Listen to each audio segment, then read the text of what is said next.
Washington Outsider Report on the Coalition Radio. For those newly joining the program, my name is Irina Zuckerman, and I am the editor-in-chief of the Washington Outsider. With us today, we have Michael McKenney, who is leading an important humanitarian effort called Ducks Duffel Bags, which provides humanitarian supplies, life-saving equipment to Ukraine, but his company, in partnership with other veteran-owned companies, has also done that in other places like Israel and other hotspots around the world. And we'll hear a lot more about that today, how they work, what makes them different, and how they operate in the current global geopolitical context, what can be done, and what sort of challenges, humanitarian and other challenges that we are facing today. Thank you so much for joining us, Michael. It's a pleasure to have you on the Washington Outsider Report. Please, let's start with you introducing yourself to the audience a little bit. Tell us about your background, how you came to be in this area, and also tell us about your partners. Well, my name is Michael McKenney. Most people affectionately refer to me as Doc McKenney. I spent 25 years roughly in the U.S. military as a combat medic. I have some special operations background and some weapons of mass destruction experience. I've crossed both sides of the equation on being both an active duty soldier on the federal side and a active duty National Guard soldier on the National Guard side. So our company was founded about 3 years ago, and it was the look at what I was going to do post-military as I was going through some health issues that required me to find a job that was going to be a career after the military. And in doing so, I established a company called Doc's Duffel Bag. And essentially what Doc's Duffel Bag is, it's a life safety research and development company that takes and looks at problems within pre-hospital care and looks to solve problems that affect not only the operator in the field that's trying to conduct the life-saving intervention, but it looks at patient survival. And we do a lot of research on current trends. We look at programs of record, and over the last 3 years, we've taken a look at some of the systemic problems that we saw within the U.S. military's program that got translated over into the civilian sector. And we created a bunch of tools and wrote a patent for some of the problems that required a more simpler solution to the clients that we service. And in doing so, we're able to decrease the cognitive and physical load on the operator. We're able to increase the medical interventions that are being provided and thus increase the patient survival from the point of injury to the hospital. Could you give me an example of something like that? So I can have you swap over to my side of the house, and I will share my screen. Okay, let me see. You're going to have to excuse me. My chair is being fidgety.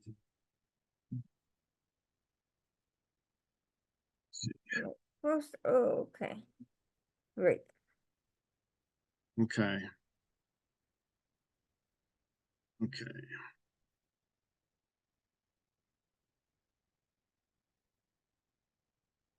Okay, so one of the things that we did was, in looking at our universal handover tool, we wrote a system. So basically, there are 7 factors that are out there that deal with pre-hospital communication failures. Okay, and that's up on our website. The most common factors: operational conditions, failures of standardization, time constraints, missing information, lack of training, human error, and language concerns. So you have and we know, because we've been working with Ukraine, they've taken, and we have a lot of folks that have gone over there from post-military assignments or current military assignments that have taken the Department of Defense's TCCC program over there. Well, these factors and systemic problems within the DoD's program have kind of crossed over into the Ukraine conflict. And you have folks that are absolutely doing an amazing job trying to teach people how to do, tactical medicine under the most extreme situations. The problem is if you take an American-based product over to Ukraine without translating it, which it is now, it was translated about a year ago. I believe there was an organization over there of nurses that translated the card, working with the Department of Health Services and Deployed Medicine to translate the card into Ukrainian. And so it makes it easier. But one of the biggest factors is the most critical part of saving the life over there is if you apply a tourniquet. And so you want that information of the person having a tourniquet to get translated from one provider to a next, to a next, to a next. So that in the event that they're handed over, somebody doesn't cut the clothes off to provide life-saving care and cut through the tourniquet accidentally and essentially kill the patient. So we created a sticker that essentially says, I have a tourniquet. And early in the war, we crossed over and translated that into Ukrainian. So essentially, a field provider needs something very, very, very simple. You do a simple life-saving procedure, you need to send a simple message. So we created a sticker that was designed to be used in any environment that would go on the patient that says, I have a tourniquet. It would fit up on their body, or it would fit on their hypothermia material, so that it sent a clear message to whoever got them to say, stop what you're doing, make sure you focus on the fact that there is a tourniquet on the patient. There could be one, there could be multiples, but don't cut it off or don't lose sight of it, right? Because if you do, there's, health issues that can be associated with that. So we essentially, the last 3 years, have taken the DoD system and crosswalked it over into the civilian sector and global EMS with a whole bunch of products, to include something that helps operators on the ground if they have multiple casualties, is a CCP marking system. And this is capable of being translated in Ukrainian as well. Basically, it allows a medic on the ground or a medical provider on the ground to have more than one casualty to set up a CCP to be able to triage, or a hospital or makeshift medical facility on the fly. If they get more than, their patient load, then they can triage them appropriately. This leads into the best care for for the people that need it. It also gets into resource management, which is a very large problem in the Ukraine. Making sure that there's enough supplies to go around, because you want to do the most good for the most people, and you don't want to waste resources on people that unfortunately aren't going to make it, or require resources beyond what you're capable of handling at your location. So we decided to just focus on the areas that most people don't want to focus on, communication, documentation, and triage. And it's a very large problem, and it's been a systemic problem within global EMS, right? We want to make sure that we send messages from one person to another.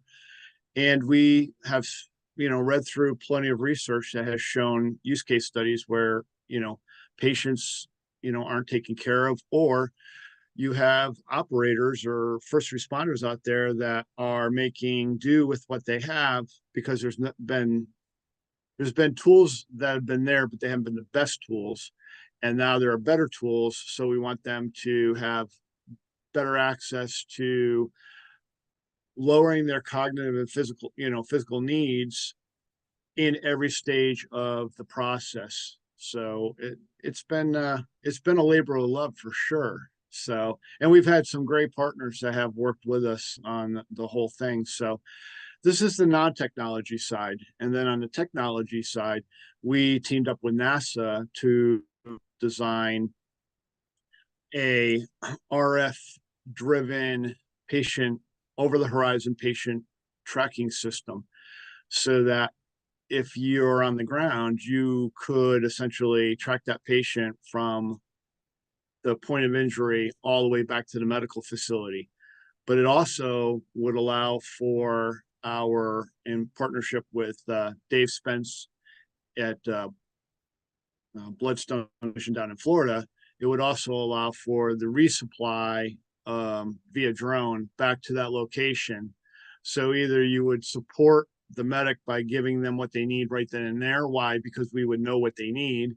Or two, if the resources were beyond that capable area, then we could fly those additional resources in real time, so that folks on the ground wouldn't have to wait for ground or ground ambulance or a vehicle or some kind of aircraft where you're putting other lives at risk. Now we could fly a drone and resupply them in real time. So we're kind of working both sides of the equation.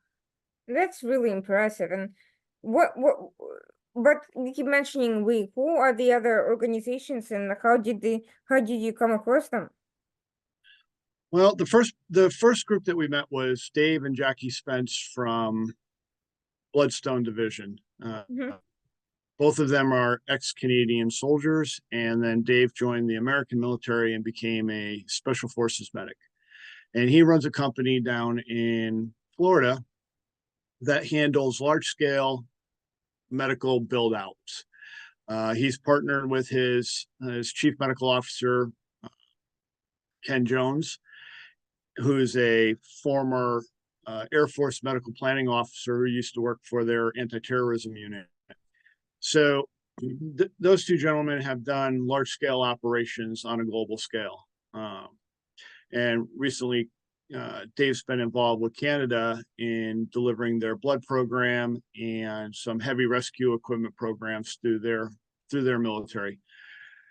So he and Ken have a very much larger global scale of what's needed from the point of injury through the care.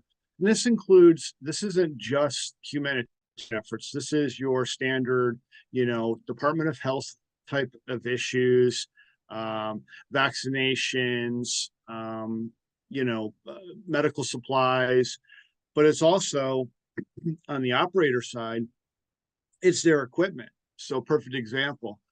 You have Ukrainian police officers that are now on the ground trying to handle civil law enforcement.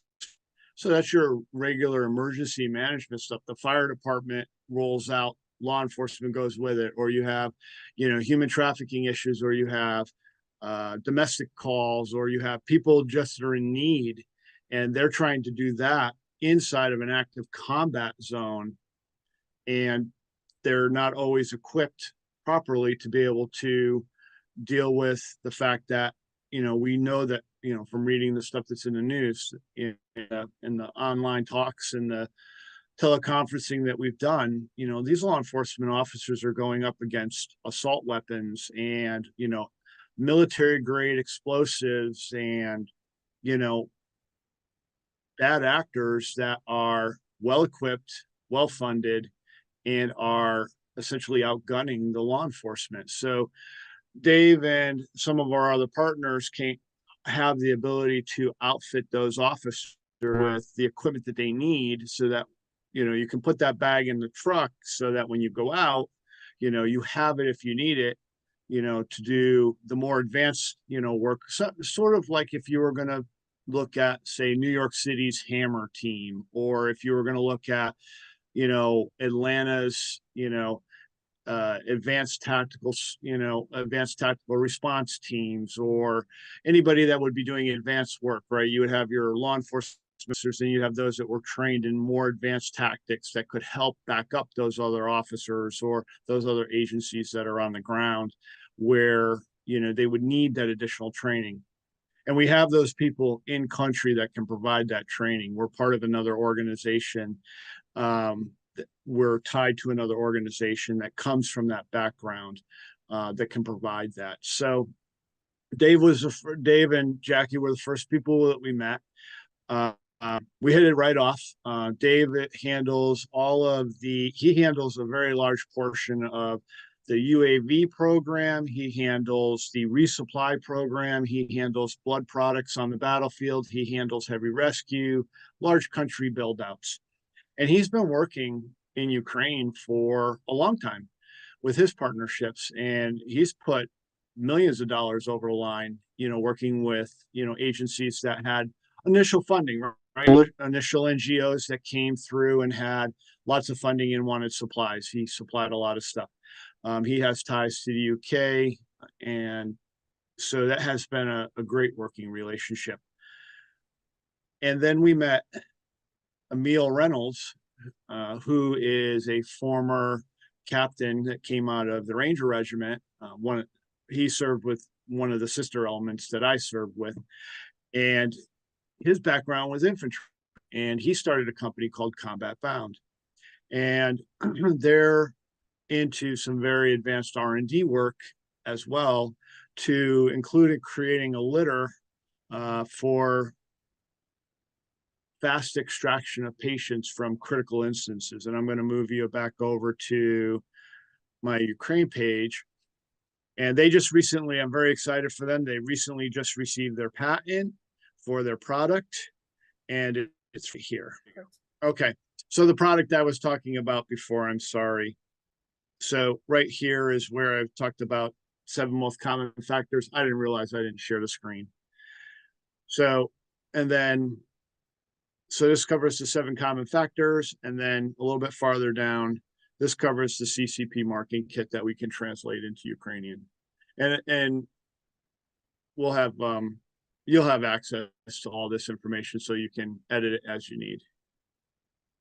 So going back to our Ukrainian side, so Emil and his team created a lightweight litter that's right here. And in the early days when we were talking with, this is currently being used by Ukrainian Special Forces. And I believe that he gave them to him. And so in the process of his development early on, they went over there and they're being used. And we were fortunate enough, we pretty much all of the work that we've done talking with anybody in Ukraine, we have translated over all of our work so that people over there can understand it. So Combat Bound handles several aspects of the work that we do.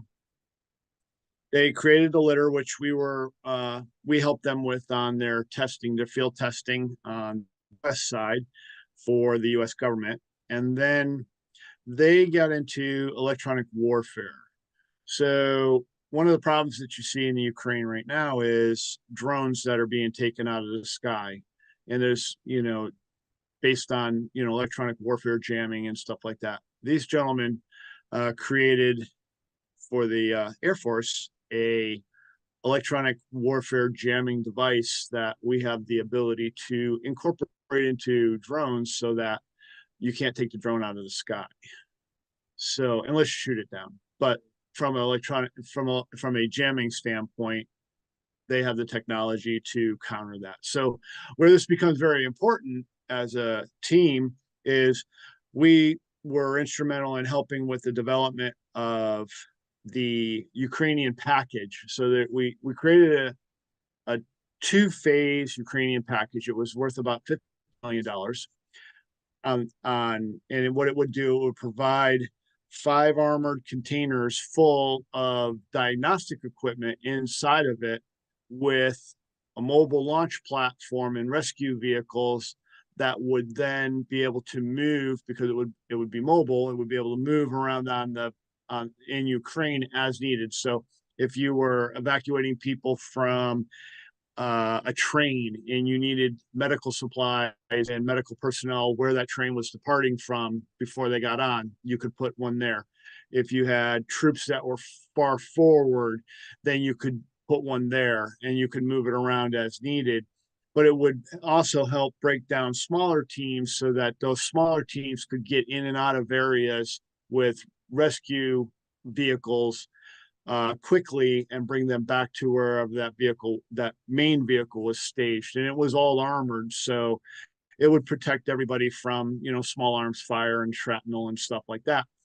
But it would also be, it also would have a mobile platform on it to launch a drone with a supply unit there that could move stuff forward to the troops, or excuse me, or it could get into a close enough location for humanitarian efforts to drop supplies, to drop medicine, to drop, immunizations, to support the department, the Department of Health. So it's a pretty bold initiative. It had two parts to it. We have worked through the first part of it. We're waiting to see if there's going to be governmental funding, which there hasn't been up to this point. And or we could find an angel investor that would be willing to take on the project. We figure it would take about 6 months to start delivering everything in the country. So we started this project over a year and a half ago. So, and it's been reviewed by, the Ukrainian military command. It's been pushed all the way up through the land component commander for Ukrainian military. It's been signed off on. We're just trying to, get it across the line funding wise. But this is a pretty bold initiative, and it would put some very serious resources in the hands of the Ukrainian people. And it would definitely change the tide of what we think is, some of their most basic needs. And the nice part about it is the entire team is all part of it. Every single component of the organizations, our company, Bloodstone, Combat Bound, Steri Medical, all have a piece in this, and to include Amulus, all have a component in this that we all came together. Now, when we came together, nobody was looking for a paycheck. Nobody was looking for, the big giant funds of, oh, it's a $10 million project, but it'll take us 5 years to do it. And there'll be 15 overruns. And, by the time you're done, it's a $100 million project. It's just, everybody came together and said, this is what we're going to do. And, one of the great parts of this whole thing is Gary McGill out of the UK is our international spokesperson. He's put a lot of us together. I mean, this is, his ability to make phone calls and talk to people. And that's how we met, was through Gary. Gary's superpower is being able to connect the right people at the right time, based on everybody he talks to. So we would never have met Amulus. We would never have met, Emil Reynolds from Combat Bound had it not been for Gary, taking all these phone calls and saying, okay, these are all pieces of a puzzle. How do I put them together? And well, there's synergy over here. So let's get you guys together. And by the time we were done, we had 5 or 6, 7 companies all working together towards one main effort. And that was to put this project in Ukraine. And, everybody was like, listen, there's no money on this for us. We're not looking for that. We're looking to put serious resources there. And we all know, even Gary knows, he took a personal trip over there, and went around the country, and he saw firsthand what a lot of us have all seen in combat, as we've deployed for the United States military. All of us have combat experience. All of us have been on humanitarian efforts. All of us have, worked through, seeing suffering at all kinds of different levels. Gary went there himself in his effort to provide, what effort he could to help bring people together. I mean, what he does is absolutely amazing. So the collaboration is huge. And it's really all driven around, we've been saving lives for so long. That's all we want to do. We just have a very unique skill set of people that a lot of us came out of special operations community. We're not really grandstanders, we're here, we're doing the work behind the scenes. And, if the generals and the politicians and all those guys want to, take all the credit, then they can have it. We're just the folks that, provide real services and real solutions because we can to the people that really need it. And it's been amazing who we've met online and who we've talked to in person and who we've taken phone calls from at all hours of the night. We have folks that contact all of us at all kinds of hours to ask questions, to have us look something up, to check a piece of information, to, pick our brains, as far as, what could be, going on, or to call us to help solve a problem. And that's what happened here. We got involved in, with one of the ministers of, one of the ministers in the government. And, Gary set this up. He made the introduction. And then Emil became our, and Combat Bound became the point person because they had a contact as well. And we just, we took all of our military experience and broke it down so that each person, each organization, each company that did a specific thing and did it well, they just continued to do it. So a lot of the information that went back and forth has been a collaboration of everybody. And a big component of this was Dave from Bloodstone, who had been on the phone calls early, even within the United States, governmental system, because of all of the counterfeit, medical equipment that was getting sent over there to help units that were on the ground sift through some of the donations that were made or the equipment that got shipped over in bulk that was dropped off that said, here you go. And that was amazing. I mean, don't get me wrong. The effort that went into getting stuff there in short periods of time was great. And, people want to do something. The problem is sometimes that their efforts aren't aligned to a larger organization, or they're buying stuff that they're not quite sure about, whether, and everything that we do, if we wouldn't sell it to the US government, if it wouldn't go into the hands of an American soldier, Canadian soldier, an Australian, or, any of the partners that we work with, if it wouldn't go in their hands, it's certainly not going to go over there into anybody else's. You get one shot to save a life sometimes, and you do not want your medical equipment to fail at the moment you're trying to do it. So we're pretty big on making sure that stuff that we, push across the line is the same quality that, we would be putting in our own aid bags. And what are exactly the needs? Because the situation on the front in Ukraine appears to be quite dire, certainly from a humanitarian perspective. But, because of the overwhelming amount of media focused exclusively on the combat aspects of it, on the strategic military operations, we don't really get an exact sense of just how much equipment is needed. So how much have we been able to supply so far, and how much do you think would be necessary to keep things going at a rate that's, I mean, I wouldn't say acceptable, but that actually is able to keep up with the level of basically Of combat? yes. Oh, well, David and the organization, and all the efforts. I mean, I can't even account for the amount of time if you were to put a dollar value to it, because that we just give. Dave's organization and the teams have pushed more than $1.4 million across the line.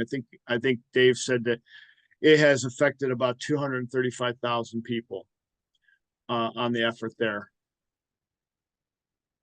As far as taking phone calls and the time spent, talking to people or looking up information, none of that is, we don't charge for any of that. And, any information that we have that makes somebody's life better, we make sure we try to give it to them. Or get them connected with somebody that needs to have it. We look within our networks to see who we have that could help support them.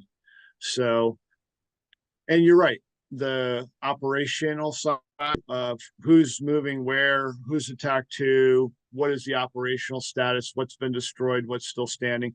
That's a huge focus right now. And there's, billions of dollars being, pushed into the offensive side of, making sure that, Ukraine is able to, one, retain their lands, two, get back what they've already lost if possible, and three, search for the people that have been taken, or, build back, some of the critical infrastructures that are available. I mean, you're talking, billions of dollars to rebuild Ukraine back to even what it was at the start of the war, and medical supplies are in short demand.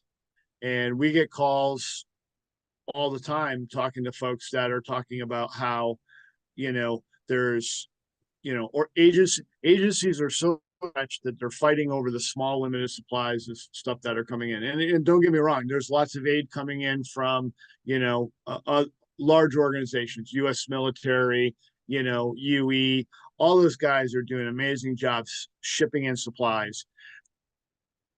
But at the strategic level, the guys that are down at the ground, some of them just don't see anything. And they're relying on people, walking supplies across, or, small NGOs that are bringing in stuff, that they can get in there on their own, any way that they can.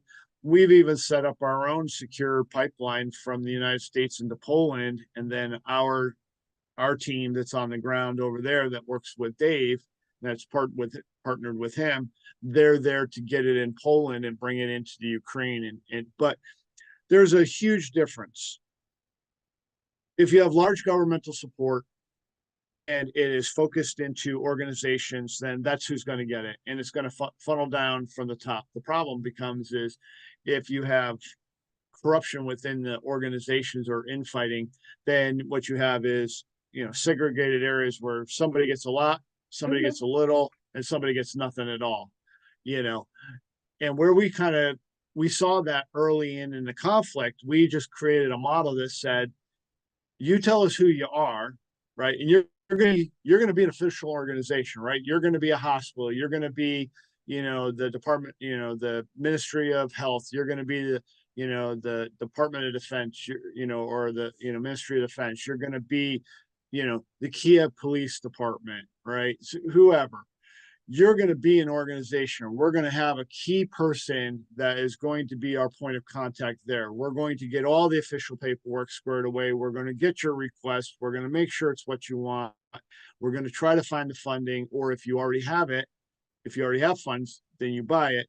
We're going to get it to you, and then we're going to have a user end agreement signed that says, not only did you get what you asked for, or as much as we could supply, then we have people on the ground that can train you on it, and you're going to sign the document that said this person got this training, got this equipment. And it eliminates the whole, I went online, I saw a Ukrainian, support page. I wanted to do something. I donated $1,000. Well, where did it go? What did that organization do with it? Did it run their operation? Did it pay their staff? How much of that $1,000 did you actually buy? Did you get $1,000 worth of medical supplies or generators or fuel, food or water or whatever that you thought you were getting? Did you get that? Or did you just get a nice little form that says, thank you for your donation, here's your tax write-off? See, the difference is we set it up and said, you're going to buy this, right? You're going to buy it because it's a business. You're going to go online, and we put kits together for different situations for medical providers. And I will take you over to, if you give me 1 second, I'll open up Dave's page.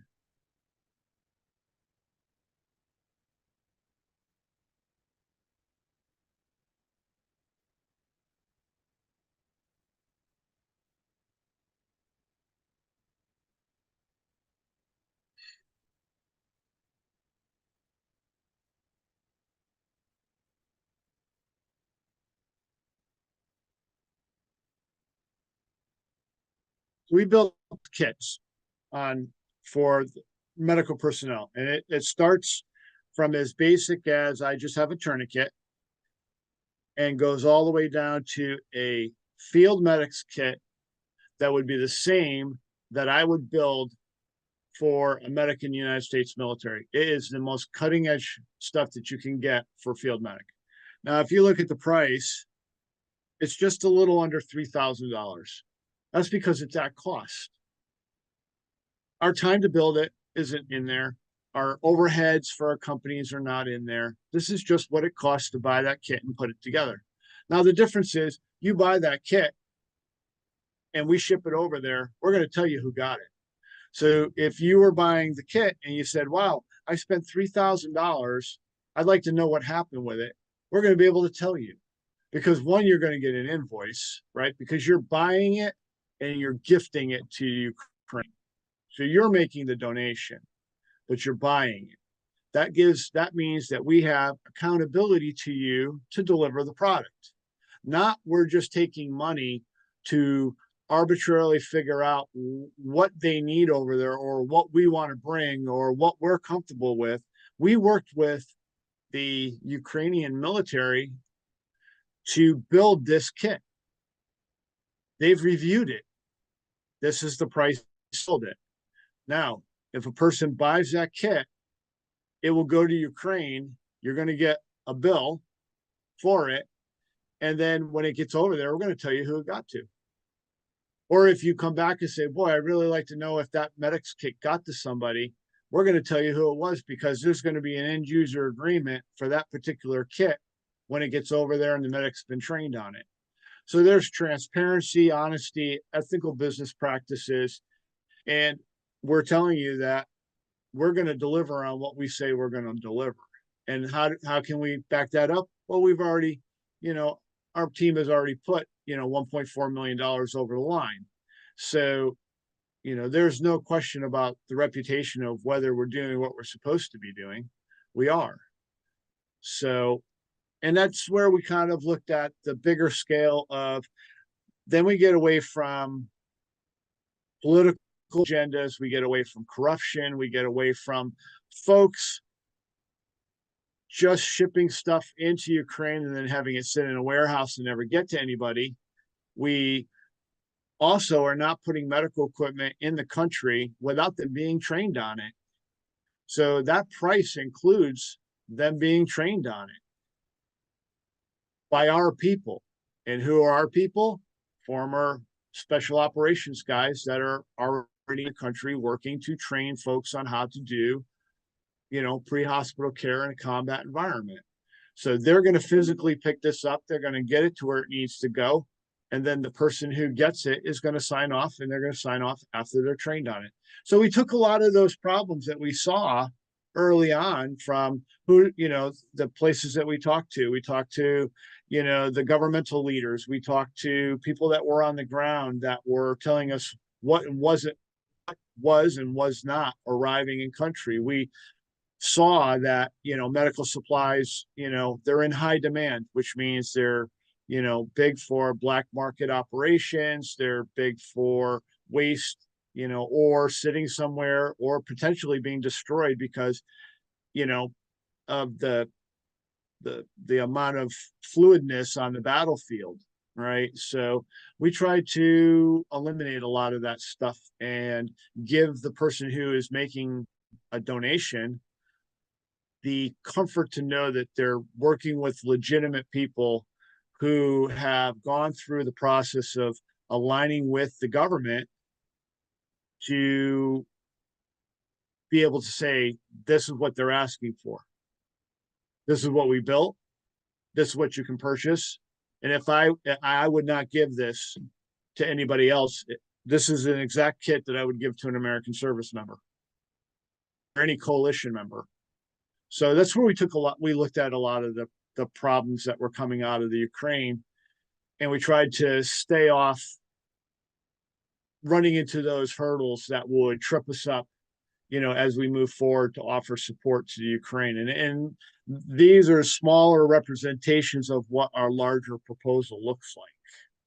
So it was just a ground floor kind of movement. And Ken and Dave and those guys have worked on scaled operations at a country level. They just know a lot of the inside information that you should be doing that a lot of people just don't do the back work for, so that it makes it easier to get to the, if we say it's going to take X amount of time, we get to that time and there's a product there for them to have.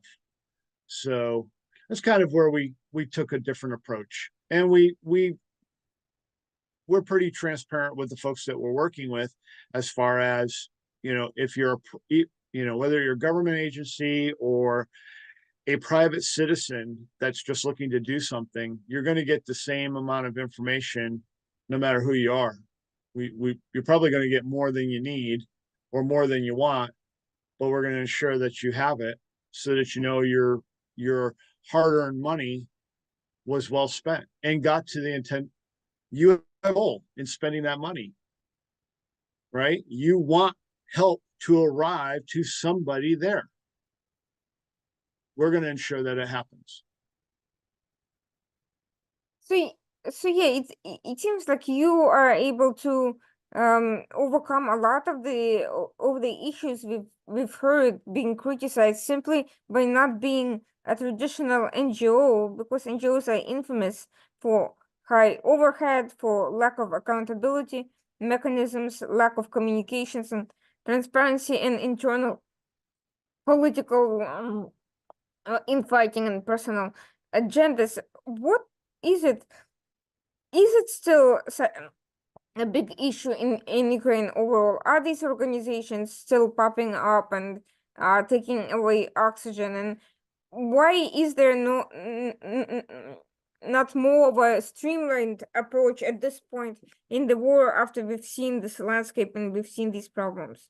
Why isn't the Ukrainian government or the US government recommending more of this sort of a focused approach?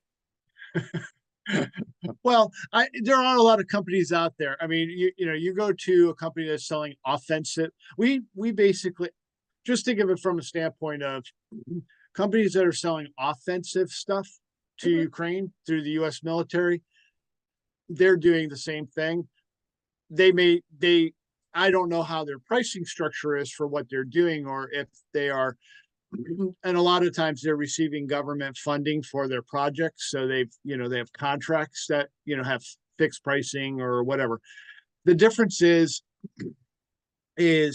we have not broken over the barrier onto the U.S. government side for the medical care, because we're a bunch of small companies that haven't publicized a lot of our work. So so a lot of people know who the companies are, within the community. But as a whole, we're not standing there going, hey guys, we're over here. We are, but you need to, on the governmental side, you need, I think you need, and we've seen, this, and I think it's who you know and how big your story is. And quite honestly, you're just dealing with a bunch of soldiers, that have started companies, and we're absolutely horrible about telling our story. I'll be honest. This is the first interview I've done where any of the companies have done any major talk about any of the groundbreaking work, other than within the organization, within the communities that we talk to. Nobody has, nobody's been, in the news. And, I mean, Bloodstone, just, designed, Canada's military's blood program. Nobody knows. Emil Reynolds created a brand new litter, that could change how we, deal with, moving casualties, through his, research development. And he's working, on a large scale operation to revamp, his country. He's from the Philippines. He's looking to help revamp the military and civilian disaster management program on a global scale, right? And this is just a former, military captain from the Ranger Regiment who is working towards his PhD, and he's working on things behind the scenes, to make things happen, to make things better for, people in his country and around the world. Not a lot of people know we're out here. So if you don't have a lot of people that know you're out here, especially governmental agencies, right, then the issue is if we don't know you're here, we don't know what you have, we don't know what kind of solutions you can provide, then we can't help fund your initiatives, right? So this is a large step for all of the companies involved in this, humanitarian effort. This is the real first big push we've had for, public exposure. So nobody's good at talking about themselves. Well, unfortunately, there's too many people who talk way too much about themselves and then end up not doing such a great job. So I think I'll take this over that anytime. But there's something else that you've mentioned to me previously that's very interesting. You mentioned that a lot of these conflicts, even if the political issues may differ, ultimately on a tactical level play out very much the same way. And now there's been, a concerted push by certain parties to portray Ukraine as some sort of a unique operational environment fraught with more corruption than anywhere else in the world, and that for whatever reason it's different.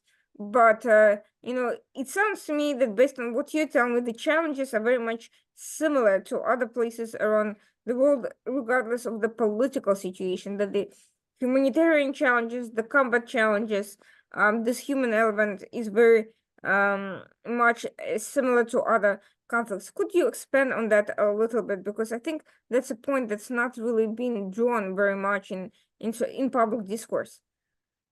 Well, I think yes, and active combat within Ukraine is affecting every aspect of the country. And if you were to take the political aspect out of it, right? Let's just talk about the effects of active combat within a country, minus the political agenda. It flows down into every aspect of your critical infrastructure, right? So when we've seen it within Ukraine, right? Critical infrastructure was targeted. So communication systems, cell phones, satellite, all that, that package is attacked. Where does that affect other things? Hospitals, right? Hospitals were targeted. So now I read an article, about a family doctor who was doing, local city, family care, who was learning how to do trauma medicine, so something that he had never done before. And he was, saving lives doing it. But your critical infrastructure has collapsed, so you see widespread destruction. So now that leads to increased, capabilities for disease. And, now you're talking about, waste management, you're talking about disease processes, you're talking about immunization and general health care for folks, you're talking about hunger, starvation, lack of supplies, lack of heat, temperature conditions, as you've gone through multiple years of conflict. Now you have people in the summertime that could suffer from dehydration to people in the wintertime that could freeze to death. So all those things are affected by active combat situations, plus migration of people leaving the country, right? So you have people that have health issues that might have been, or were being, controlled. We're being taken care of by local medical providers within their community. They spoke the language. They had, an ethnic diversity within their community to get the care that they needed, and now they're getting shoved out of where they've been. You have fear and uncertainty. You have, you have monetary, you have a fiscal collapse within the country. So what is your money worth? What can you get? Are you leaving with anything? Your possessions, everything. So your life is uprooted, and then you're dealing with stress from, potentially life-threatening situations. You're being displaced, and you're going to an area where they're trying to make it better, but they're so overwhelmed that, the resources that are needed to make it really better aren't always there. Or some folks don't, you get back into those, communicational problems, right? You have communication breakdown, language concerns. If I went to the Ukraine as a medic and I'm like, okay, I'm here to help. If I ran into somebody who spoke nothing but Ukrainian, I couldn't communicate because I don't know Ukrainian, right? So my efforts, my heartfelt efforts of going there to do something would be great on this side of the ocean. I get on the other side of the ocean and that person is suffering and I'm trying to relay to them that I'm there to help them, but I can't communicate or I can't communicate effectively, then all that help in the world doesn't mean anything to that person because I'm adding a level of stress because I can't tell them that I'm there to help them. So, when you look at, you know, I guess you could, sort of relate it to people who are moved during natural disasters, right? Your home, your possessions, your life, your community are all uprooted very um, violently, and then you're asked to go somewhere else, and then figure out, can I ever go back to where I was? Or if you do go back, is anything that you had when you were there even there anymore? So I think there's so many different factors with this, and the amount of money that will be needed or has been put into all of those resources is astronomical. You're talking billions of dollars, people that will be affected with this for generations to come. A young adult who is violently pulled out of their home because they lived on the Ukrainian border with Russia, and now that area is no longer under Ukrainian control. Well, they don't have a home to go back to. So if they were violently pulled out of there, then they're starting over again. And it's hard if you're trying to do that from a humanitarian rescue camp,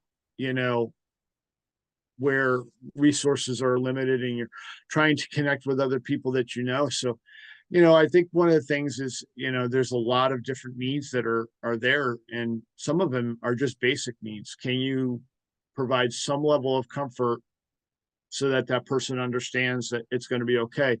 Can you get, for the folks that are still there, can you get them, medical supplies that they can't travel to anymore? Why? Because one, they maybe can't move around freely within a country, but two, that resource that they went to, that facility, that medical facility, is no longer there. It's been destroyed. So now they have to go even farther to try and get care. So a lot of these larger scale problems, our team has experience with, to come up with solutions to say, okay, where can we leverage all of our experience, what's available on the market, what we're currently capable of putting together, and how can we make that situation a little bit better? So, but it's very difficult. You have so much going on with active conflict that it is affecting regular civil entities that run every day, law enforcement, hospitals, fire departments, support services that would be in the country. I don't know if you had, visiting nurses, just think about all those eco structures that are inside of a community that are just not there. So what part of the messaging that we are seeing in the US political circles and elsewhere, not just in the US, but certainly here, is to focus all funding exclusively on combat-related weapons and just to help Ukraine win better. And there's been actually not only lack of interest, but there has been very active discouragement from contributing US government resources or even private resources towards humanitarian needs. I have a concern that this type of messaging undermines combat operations, because if you don't have enough medical supplies and humanitarian support, then you have a higher loss of lives, you have a collapse of these institutions, and you may not have people to fight with at the end of the day. So how do we what could you tell to these politicians and others who are making this message and making it seem like humanitarian needs are inferior and not as important and not actually complementary to the combat needs? Well, it goes back to, the military's, everything, yes, in tactical combat medicine care, we've always said that, bullets downrange is good for medicine. Why? Because if you're eliminating the enemy, then American soldiers aren't being hurt. If they're not being hurt, there's less casualties, there's less resources needed, there's, less people, less people are injured, so there's more people for the fight. That's great, except and you're absolutely right, there is a huge focus on the operational side of, trying to maintain the country. And as far as the higher politics, I really don't get into the higher politics. I mean, I read them, but I would have to say too, you have to take some of that with a grain of salt, because it depends on where it's coming from, who the source is, how vetted it is. Did somebody do their research or just grab a headline? I really don't get into that whole side of the house, but you have to, one has to support the other, right? So if you have healthy, well-fed, well-supplied, and resources behind your troops, then that makes your operational environment better, right? If you have better weapons on the battlefield, then that creates a superiority for your forces on the battlefield, right? And then there is potentially a distance between where the conflict is and where your civilian population gets involved. However, in this case, you don't have that, right? You don't have that separation of military operations and civilian, sector. There's no boundary. You're right. There's no unaffected areas, right? Even because you have active conflict going great distances within the country that are affecting those kind of things. So as far as the political side, I really don't have any comment as far as that, because I really don't get into the political side, because I think you go down a rabbit hole that could be fought either direction depending on what your views are on it. So we kind of stick, our organization, our effort sticks to basically saving life. That's what we're looking to do. And so it's become very difficult to find organizations that want to fund the Ukraine humanitarian effort. I think there's been some bad actors that have done things to hurt the reputations of NGOs. I think there's some amazing NGOs out there, and we've worked with some of them. Tip of the spear is a former 18 Delta, not an 18 Delta, an 18 Charlie, I believe, is an engineer in the special forces, and he's got his 503c set up, and he's taking donations, and he's actively going over there and removing landmines for first responders and humanitarian efforts. Does nothing on the combat operations side. He only worries about clearing lanes and keeping people safe from landmines that have been prevented, have been buried throughout the country, so that first responders can respond to people in need and humanitarian effort workers can get where they need to go. It's doing an amazing job. And we worked with another organization called Rocky Mountain Medicine, former 18 Delta, and funniest thing, real estate agent who just decided he was going to do something. And he set up a 503c, and he went over there multiple times with 18 Delta, and they worked on medical supply, worked with the field hospitals, did amazing work, and were in and out of the country multiple times. And it's just a matter of, there's a lot of folks that want to do something on a grander scale. It's hard to find that money. It's hard to convince organizations, especially when you're talking about large scale operations, because then people get very skeptical. Skeptic. They become very skeptical. Yeah, excuse me.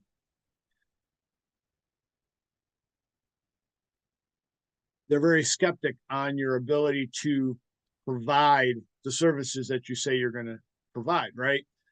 We're looking for $10 million. Can we provide what we say we're going to provide? Sure. Can we show it? Sure. But finding that person or finding that government entity that wants to donate $10 million to a project that says, okay, you know, we've been burned before, you know, we don't want to get burned again. Or, you know, how are you going to guarantee that it's going to get across the line to do what you say you're going to do? So that's, I think it becomes an issue of, and a lot of people, I'll be honest, lots of people gave millions and millions and millions of dollars to Ukraine to support efforts for humanitarian efforts. And do I think it was all tracked adequately, leveraged to the best of its ability? No, we know it wasn't. Right? I can read the news and see, there's, articles out there about, agencies or organizations that didn't, do the best that they were supposed to do with it. Right. And so I think it becomes an issue of, if you're going to donate money, it goes back to the person who I think wants to donate it. Are you looking for that reputable place? Are you asking questions? And are they actually, is the organization actually aligned to somebody there that's in power, right? Are you working with the, Ministry of Health? Are you working with the, Ministry of Defense? Are you working with the, law enforcement guys specifically? Can you give a name? Do you have a letter? Have you done the back work?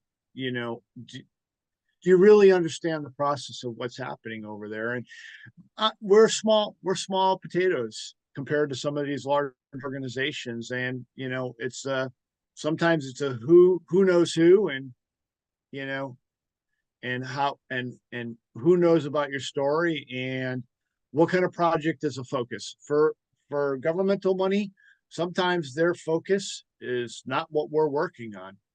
They're working on something at a very, very strategic level. We're working on something at a very operator level, right? That medic kit is designed for a medic in the field. That's who I want to find, right? The $10 million armored container program, that's for that's for the Ministry of Defense. That's for, the Ministry of Health. They already know about it. So, it's just a matter of them helping us, when to find that funding or find that person that says, "Ooh, I really like that project. We can fund that for you." And then work with that agency that says, "Great. How long will it take before it's done?" But for the average person, one of those basic kits that we built comes at all, and this is why we did it this way. For the average person who wants to make a donation because they believe in what's happening in Ukraine, we wanted it to start at a purchase of about $35 and go up a little higher to somebody who wants to do a little bit more. So everybody had the opportunity to make a donation based on whatever their spending area was. So, but there was accountability from anybody who spent $10 million to somebody who spent $35. And I think that's the difference. So, and just finding those people and getting the word out. We can only do so much social media ourselves. So, and I'll be honest, because not a lot of us have social media experience, it becomes very difficult of who do you trust to tell the story to, that it's going to get out there so that people go and look at the website or watch the interview with you and I and say, okay, these guys are really honest. They're all above board. This is nobody's getting taken for a ride here. These are, elite soldiers, with elite reputations, and they're partnered with, my wife is an emergency management student, right? She has been on humanitarian efforts around the world. Dave is military. His wife has been military. Emil's military. Everybody in our organization is all military. They have solid reputations and solid backgrounds, and there's nothing that you're going to find about us that you're going to go like, oh, well, well, they're right leaning or they're left leaning, or, oh, they were in the news for, political scandal, or, oh, they didn't pay their taxes on time, or their companies are, millions of dollars in debt. No, there's none of that stuff within the organizations. These are just a bunch of veterans, small, veteran owned companies that got together, and I just became no different than Gary in England is our international spokesperson. I just became the spokesperson for the group because a lot of those guys don't like to talk, Mm-hmm. Outside of the circle like that, or, and it's a lot of information. And the nice part about the way our companies are set up is we're centered kind of as a R&D center. So we work with everybody. Somebody has a good idea over here, we kick it around and then we bring it back. And everybody kind of puts it all together. And that's why we became like a little research and development company within our own, entrepreneurial veteran organization. It's like a little mafia of small veteran companies. And we just became kind of the R&D hub and a lot of it became because we went after NASA technology to build something that was so over the horizon, for patient care, that it touched the NASA technology, reaches into all the companies on all the different projects that they work on. Our NASA technology flows over into that area. So that's how we kind of became the little hub. But the main effort, Mm-hmm. the main effort for us, the main effort for us is really on the medical side, is on the local side becomes George Rodriguez from Stereotech Medical, because he's also working within a hub free zone. So that allows us to access free shipping, non-tax shipping out of the United States through his efforts, to be in a hub zone. But then Dave and Ken handle, and his team down, his contacts handle the much larger scale of some of the stuff. And we're working within the DoD in small scales, but on very specific projects. So it's just, that's kind of just how we came to be. But I think we just kind of looked at it from a standpoint of reading a lot about where a lot of the other failures were coming from. And then the people that we were talking to on, online, and people that we took Zoom calls, and Gary set us up with, Gary must have set us up with at least 50, 60, 70 calls, of people within the country that were, trying to get stuff done. And we helped a lot of folks just, working through some of the processes so that they understood some of the animal problems that were on this side that were going to affect them on the ground floor over there, as far as getting stuff, or, trying to make contact with people who they should be talking to, at their local level, as opposed to, just trying to run an effort on their own. And there's been a lot of successful NGOs over there. Don't get me wrong. There's been some absolutely amazing NGO work done, and a lot of people have self-funded stuff. And, it's absolutely amazing to see the folks that, stepped up to say we're going to do something, and including the folks that we work with. We just kind of we just did it in a little bit different manner because we wanted to stay off a lot of the problems that some of the other organizations were dealing with. So that brings me to another point that you mentioned earlier, which is searching or helping people who've been taken, who've disappeared. There's been, at various points in time, an attempt at media campaigns to bring attention to the children and other Ukrainian citizens who've been essentially abducted from the country, taken to Russia or elsewhere, and who've just disappeared. And there's a lot going on about the human trafficking aspect of it, and both within the country and outside of it. What is your what exactly is the big picture here? Why isn't there more attention to this situation, especially since it does have particular military potential repercussions. These people could all be brainwashed and turned into soldiers for Russia. And on the Oh, humanitarian side, how do you even begin to deal with it, something like that? that's a very challenging problem. In the U.S. military, we get trained, on human trafficking, right? We get the, you know, training on how to identify it, what to do, what resources are available. But there's a much larger side piece to that if you happen to actually deal with that, right? So there's a whole channel that happens on. And we've been approached, on numerous occasions about how to deal with human trafficking. I mean, one of it is awareness, of course, right? Good awareness training, good awareness campaign is always a good thing. And it's difficult. So you have your your military's primary effort is to defend the nation, and your civilian law enforcement agencies are designed to police and handle that kind of stuff. The problem is that you have active combat going on. So you have people that are in the absence of law enforcement structure, right? They're going to be bad actors. You have, you know, stories about, folks being taken from the Ukraine going back to Russia. And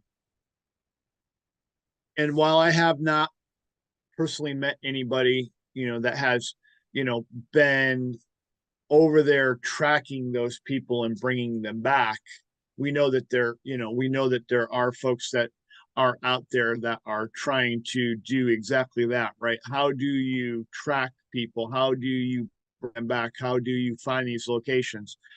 And it becomes difficult when you talk about, if somebody's taken from one country into another, how do you even find them? Because then it becomes an issue of, well, now if we're flying aircraft over, so perfect example, I'm Ukrainian, I get taken back to Russia. First of all, does anybody know that I'm gone in the chaos? Mm-hmm. Right? Can civilian law enforcement come get me? No. Right? Can the government, who's actively fighting with the other country, open a line of negotiations to potentially get my return? Probably going to be difficult at best. Can I take my military assets and fly them over another country or deploy troops into another country to potentially get those people back, being hostages or, you know, or people who have been removed from their country of origin? That becomes a very, very, very difficult question. I mean, those are just some of the things that I think of right off the top of my head that become real problem points. The other part of it becomes is the area that people would have been taken from. Ukraine has been unable to take that territory back, right? So you can't even put Ukrainian people back into that area that could then start working that problem, because that physical area, that territory isn't even theirs right now. They don't own the territory itself. So, when you look at how do you address that kind of a problem, I think it is absolutely monumental. And in the scale of a lot of other problems, I think it's very easy to be something that kind of gets lost in the mix, right? The people that are super passionate about it, that are saying it's happening, it's happening, it's happening, are talking to people that have this many problems on their plate with this many resources to try to fix this one problem, right? So it just becomes another problem on the pile. And it's one of those, can we address it now? Maybe, maybe not. If we could, what resources would be available to do it? And how would we deploy those in an active combat zone? So the reason we've been approached is because of our project here.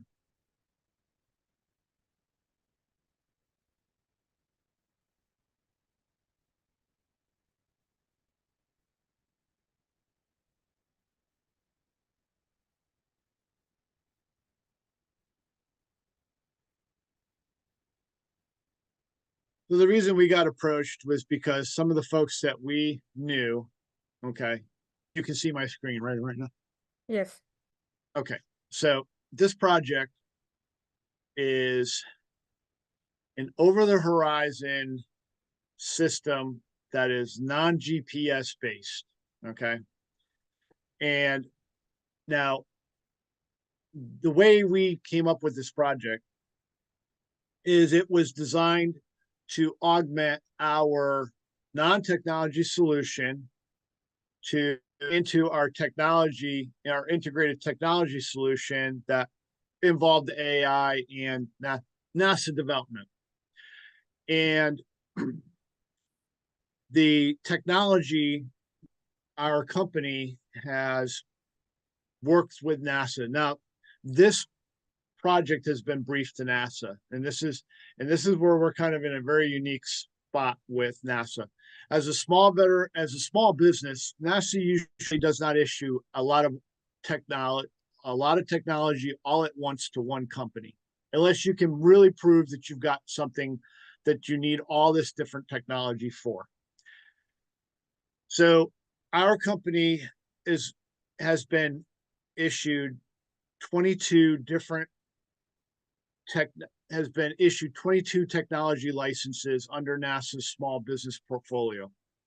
And that creates every component that we need to create a tracking system in real time for a patient globally. Now, we took in our NASA portfolio, when we talked to NASA, we identified Department of Defense, healthcare, and first responders as our target area. I don't get into retail. I don't get into, any other areas. Those are my three focal areas for development.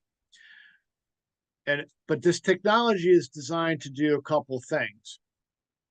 And this is where we could see kind of an offshoot of the development.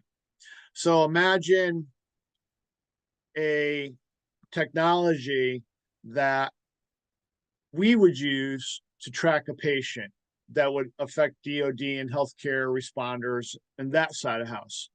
But that same system being augmented just slightly so that let's say you had a high risk population in a situation like Ukraine, and you wanted to create something that could track them in real time on the globe. This could potentially do it. Or you wanted to have your law enforcement agencies within the country hot spot particular areas where there were abductions and they wanted to be able to track them in real time, right? This technology would be able to do that. So kind of like, you could almost like geofence an area in a, let's say you wanted you wanted the ability to actively know, say, potential areas for threats for law enforcement or drug trafficking or human trafficking or weapons trafficking. This system would be able to in the future be able to do that. That's kind of where those are some offshoot kind of ideas that have come out of our technology resource, our development of our program. A lot of it I can't discuss only because of the disclosure of what we have, but that's essentially what it basically becomes. Is it's a non-GPS system. And has there been So it would just be it would just work on radio frequency. has there been any success in using it to locate missing people? Oh no, we're in the research and development stage of putting it together. We're probably 3 to 5 years from Wow. Yeah, it's a very bold and aggressive plan that one of the problems we had to first address, and this is why, is because we we went to NASA trying to solve problems that are out there. We tried to build a program that was out there that would not fall into the same traps as currently available products that have shortfalls. So in doing so, we look to make a more robust system Mm-hmm. where there potentially is a system out there that could do it now, but it has limitations. So we went through the R&D part of looking at where the limitations were to find the right technology so that we could basically offer a solution in the future or work towards a developmental product at the end that would not have the same inherent problems as stuff that's available now. Mm-hmm. No, I get it. Yeah. Yeah, So absolutely. Wow. So basically, there is still a huge obstacle in place for the current situation, and it may take a very long time to resolve in the even in the best case scenario. I think a lot of it becomes, you know, what kind of small steps do you do? Mm-hmm. I think so. The folks that would be handling your human trafficking would be your civilian entity or your governmental entity law enforcement officers, right? That's that within any large country, some kind of federal law, I won't say federal, but some kind of countrywide law enforcement structure is there that handles with that, right?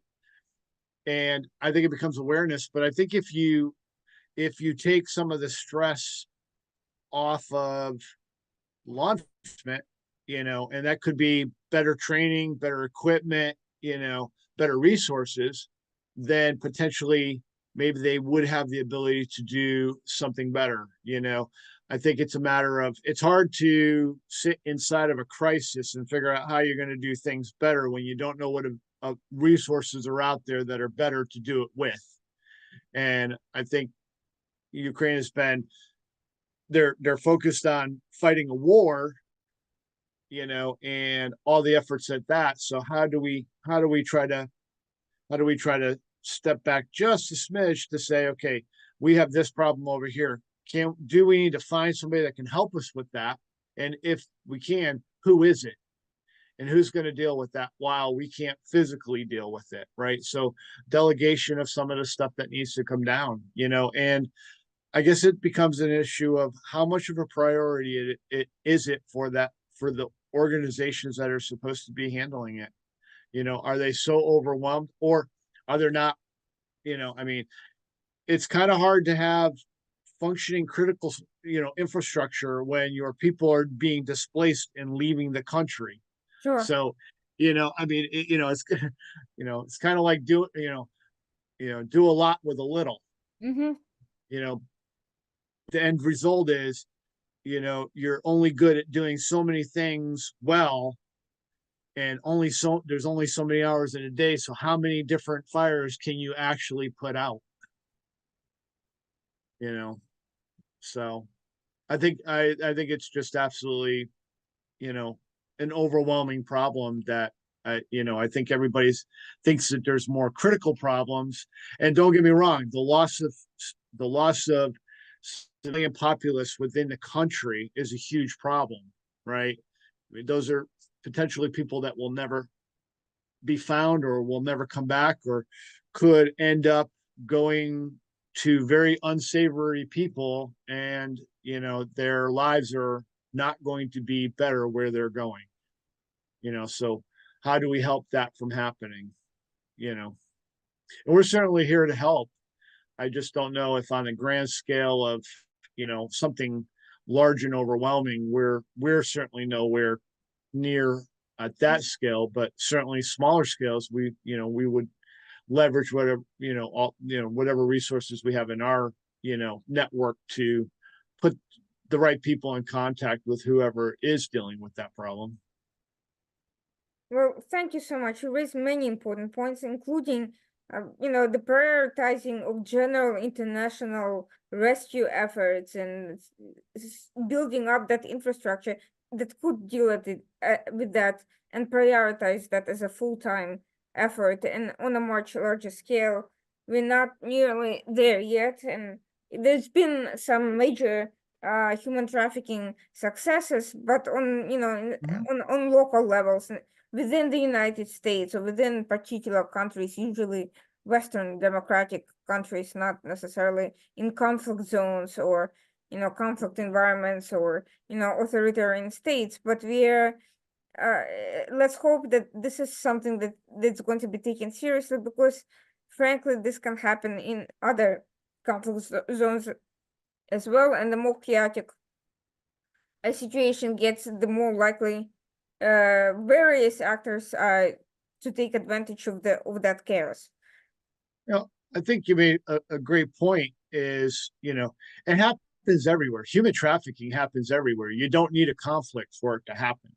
It's a matter of, are there tools available? Can we leverage new sciences, new technologies that put bad actors on notice to say, we're coming after you, we're looking for you, we have we're putting things out there for people to protect themselves, and we're coming after you if we find you.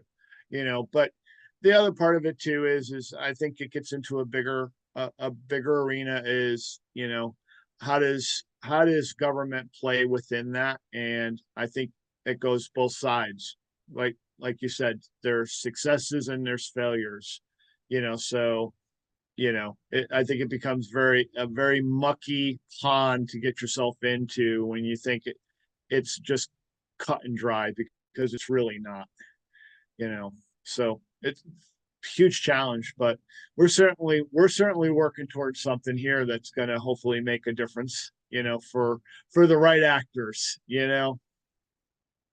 Well, thank you so much for the amazing work you and your partners are doing. It's very inspiring to hear about this amidst all the bad news and negativity and scandals. It's good to even focus on small but effective things that kind of gives gives people something to latch onto. Think globally, act locally. This is a prime example of how very specific, concrete efforts could bring concrete results, and I think that's enough for many people to kind of move away from the very jaundiced view of conflicts of what's going on in Ukraine and towards putting their energies and their money to something that can be helpful. I hope that once this video launches, um, that both government agencies and private donors will be inspired to learn more, to reach out, and to also, of course, invest into these kits and provide life-saving support to so many people out there facing direct danger. And because you guys definitely deserve all the support you can get. Oh no, we really appreciate your time, today to interview us and to get us to tell our story. It's not just conflict areas, it's anywhere in the world, disaster management, where there's human suffering, there is a potential solution, so we'll work with anybody that needs, our kind of assistance to help, them solve a problem. It was amazing to be able to tell a story for myself and the group. And it's there's a lot of bad news out there, and sometimes you're right. You just need to know that somebody's out there that doesn't have to always be in the limelight. There's lots of folks out there in the background doing good things, and we're just one of those groups of people. So I think it's a bigger message of, I think when you think about how do things get done, think about, who makes the news? Oh, the United States giving money to Ukraine. It's a big deal, right? It's in the news, makes lots of publicity, but how many NGOs and private veterans or private entities have gone over there, that have been there, who have received no, no visibility. They have self-funded, they've given up their jobs, they've gone away from their families, all for a cause that they believe in. And it doesn't have to be Ukraine. It could be any disaster that happens around the world, or humanitarian efforts that are happening every day, everywhere. Folks are passionate about that. And it's not about the almighty dollar. The dollar gets things done so people get what they need. But for a lot of folks, it's not about driving a brand new car or having a brand new house. It's just about having money to save lives. And that's what our group is about. So I really appreciate your time today. And it was amazing. Thank you. Thank you. Thank you so much. And everyone watching this, please check out duffelbag.com, as well as the other websites that we had an opportunity to see during the presentation. Please feel free to ask any questions, reach out, and certainly share this story to anyone who might be interested or willing to help. And of course, the Washington Outsider Report will be back again next week, Tuesday night at 9 p.m. as usual. Thank you so much